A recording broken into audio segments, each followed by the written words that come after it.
ભરૂચ જિલ્લા મહિલા કોંગ્રેસ દ્વારા ભાજપના સાંસદ કંગના રનૌતના વિવાદાસ્પદ નિવેદન સામે ઉગ્ર વિરોધ પ્રદર્શન કરવામાં આવ્યું હતું। પોલીસે મહિલા કોંગ્રેસ અગ્રણીઓ સહિત કાર્યકરોને ડિટેન કર્યા હતા।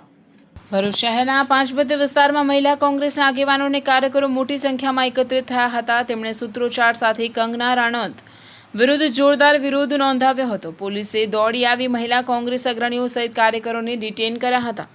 મહિલા કોંગ્રેસના આગેવાનોના જણાવ્યા અનુસાર દિલ્હીના જંતર મંતર ખાતે વિરોધ પ્રદર્શન કરી રહેલા યુવાઓ અંગે કંગના રનૌતે કરેલી અભદ્ર અને અપમાનજનક ટિપ્પણી અસ્વીકાર્ય છે।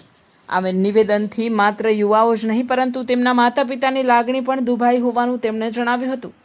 વિરોધ પ્રદર્શન દરમિયાન મહિલા કોંગ્રેસે કંગના રનૌત જાહેરમાં બિનશરતી માફી માંગે તેવી ઉગ્ર માંગ ઉઠાવી હતી। આ વિરોધ કાર્યક્રમમાં ભરૂચ જિલ્લા મહિલા કોંગ્રેસ પ્રમુખ જ્યોતિબેન તડવી સહિત મહિલા આગેવાનો અને મોટી સંખ્યામાં મહિલા કાર્યકરો ઉપસ્થિત રહ્યા હતા।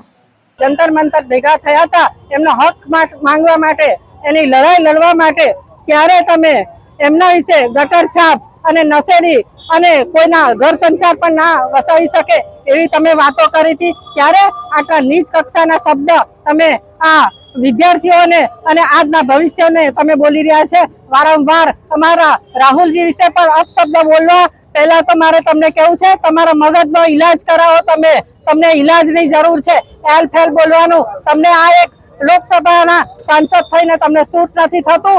અને બીજી વાત કે તમે આખી દુનિયાએ તમારા પિક્ચરો અને તમારા મૂવીઝ જોયેલા છે। ત્યારે અમે અમારા ઘર પરિવાર સાથે અમે ટીવી ઓન કરીએ છીએ અને તરત તમારા પિક્ચર અથવા મૂવીઝ ચાલતું હોય તો તરત અમારે ચેનલ બદલી નાખવી પડશે। આપણે ચેનલ બદલી નાખવી પડે છે। શરમથી અમારું માથું ઝૂકી જાય છે। ત્યારે આટલા ટૂંકા વસ્ત્ર પહેરીને તમે જ્ઞાન આપો છો કે આજનો દેશનું ભવિષ્ય આ ગટર છાપ છે।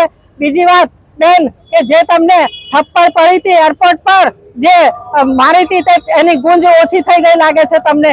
એટલે ફરીથી તમે પ્રોટેક્શન વગર તમે પબ્લિકની વચ્ચે આવો તો બીજી કોઈ ઝાંસીની રાણી આવીને તમને કાનમાં ધનાધન જો 2-4 થપ્પડો મારશે ત્યારે તમને ભાન થશે। એટલે વહેલામાં વહેલી તકે આ વિદ્યાર્થીઓની અને આ દીકરીઓની તમે માફી માંગો એવી અમારી કોંગ્રેસની બહેનોની માંગ છે।